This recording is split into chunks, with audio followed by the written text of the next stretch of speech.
At first glance, Menace looks like a game about vehicles, weapons, and combat. But some of the biggest decisions you make aren't on the battlefield at all. Squad leaders are the foundation of Menace, directly influencing your mission-to-mission experience through the skills and strategies they provide. These characters, and their personalities, grow with your campaign, actively shaping how it unfolds. In this video, I'm breaking down exactly how the squad leader system works, progression, what different stats mean, and even some things the game doesn't fully explain.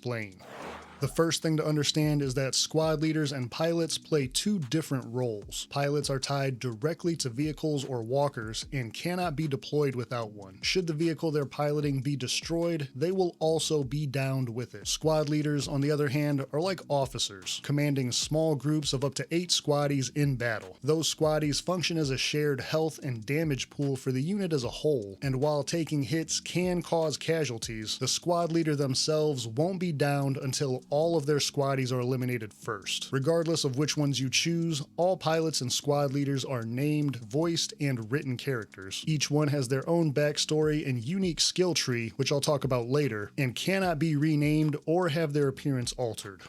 When starting a new campaign in Menace, the first major decision you'll make is choosing which 4 characters to start with. Pilots are marked with a small tank icon in the bottom left corner, while infantry squad leaders use the human icon. As you are in command of a Marine detachment, this list of characters will only be Marines. But don't worry, the options here aren't the only squad leaders available in-game, and if you have to pass on somebody at the beginning, it is still possible to recruit them later. Let's talk about what that process looks like. Between missions, you can access the black market from the left-hand menu. This is where you'll see all of the goods currently available for trade, including intel dossiers on recruitable pilots or squad leaders. It's conveniently located right at the top of the list. Trading for a dossier adds a random pilot or squad leader to your hiring pool, but that doesn't immediately make them deployable. To actually use the new character, you'll have to spend authority. Authority is a campaign-level resource earned through operations, and it represents how effectively you're maintaining command and control. A higher authority count gives your units a discipline bonus in combat, while a lower one reduces their discipline and may even result in squad leaders having altercations with each other. Because of this, recruiting new leaders isn't just about hoarding them, it's also about timing. The good news is that you can unlock characters and leave them in your hiring pool, then choose to activate them later, once you're in a better position with authority to support them.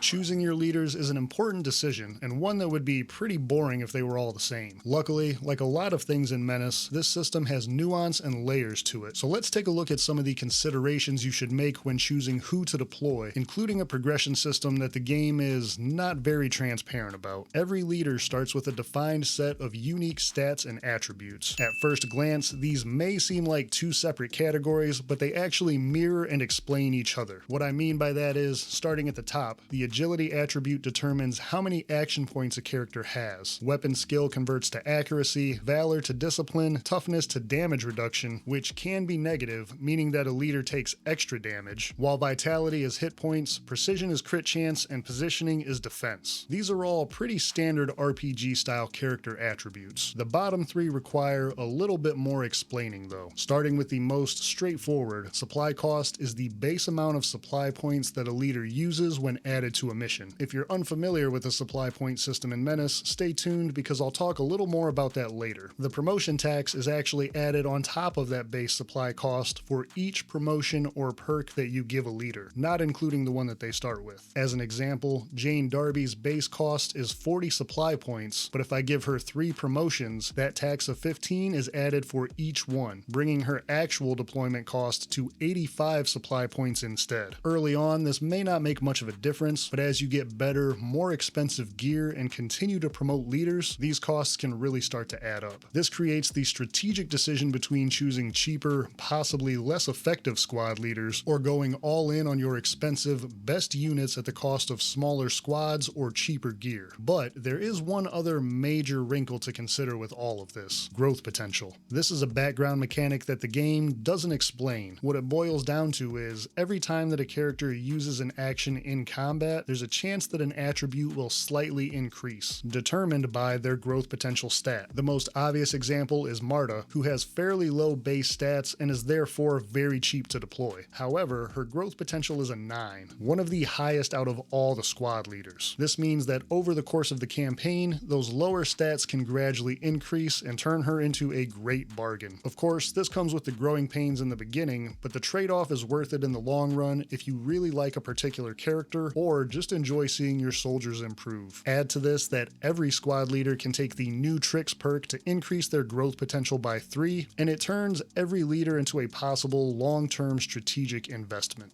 Speaking of perks, this is how your characters begin to separate themselves in more meaningful ways. Each character has a unique starting trait that is unavailable to any other leader. For example, Darby's attack disables enemy special weapons, and Pike has the Take Command ability that allows him to grant an ally extra action points. These are fundamental traits that set up a basic role for each leader, but the skill trees add flexibility, allowing them to develop in different directions over time. Some synergies are straightforward. Tech being able to use heavy weapons without deploying goes hand in hand with buff, a perk that removes the movement penalty for using heavy weapons and gives extra health. Darby can lean into recon and concealment to shut down enemy specialists from range, while others can develop into a designated quick strike team, taking perks that make movement and getting in and out of transport vehicles cost less AP.